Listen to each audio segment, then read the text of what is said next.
Hey, Taurus rising, this is your new moon and Gemini report for June 17th. This new moon in Gemini is in your second house of self-worth, finances, uh, your assets, all of that comes under a new phase. You're planting seeds here. So the thing about this new moon is it's square to Neptune, which is in your 11th house of goals and networking. And there could be something that is just like maybe you're setting goals and it's costing a lot of money, or it could be that, maybe the goals you have aren't equaling as much money or abundance as you feel like you wish it would. Or it could be that, if you've set this goal, you need to also have the self-worth to follow through on it. Like, I'm worth it. I'm worth completing this goal. And it could also be about friend groups as well. So those two things there's a question there. It's like maybe something missing, something not sitting right. But luckily Mercury's there in your second house, and it's definitely putting your mind on your money, assets, and self-worth and values. It's sextile to Venus in your fourth house of home and family. So there could be something coming from your home and family that answers this question for you. Like, maybe it's your mom says something to you that, this clicks. Or maybe it's something in your home. Maybe it's like, okay, maybe if I have people parties at home, I won't have to spend so much money going out with my friends. There's definitely lots of ways to look at it, but that's very opportunistic. And then also Jupiter in Taurus in your first house of self identity. And that is boosting you. It's giving your identity a boost, your public reputation a boost. It's sextile to Saturn in your 11th house of friend groups and networking and goals.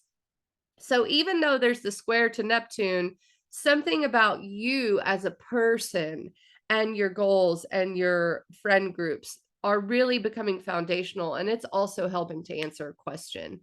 Venus really does take on a huge, I guess, a heavy theme, heavy burden. I don't want to say burden with Venus. It's like Venus is dominating is the best way to say it. And Venus in your fourth house is like, something about your home, family, and your emotional security is really important right now.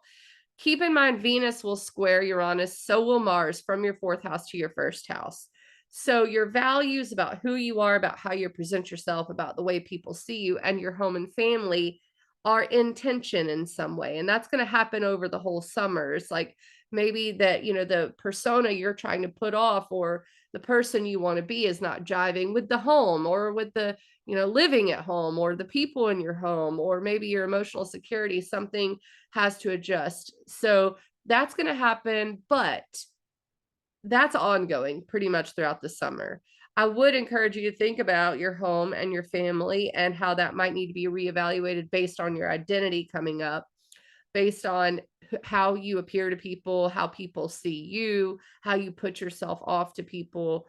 That's all first house stuff. And whether you are valuing yourself in both areas, because that's going to come under scrutiny. Now, otherwise, this Jupiter sextile from your first house to your 11th house is really wonderful. Jupiter sextile Saturn, very foundational, setting goals, bringing those goals into reality. And that's going to continue throughout the weekend. This weekend, Mars will square Uranus next weekend. So keep in mind, something out of the blue can happen. And then we also have the full moon coming up. That's going to be very opportunistic. So overall, set your goals for money, for assets, for self-worth, because right now is a good time to set goals and actually go after them for you. All right, I'll catch you on the flip side around July 4th for the full moon in, I think it's actually July 3rd, the full moon in Capricorn trine Jupiter. See you then.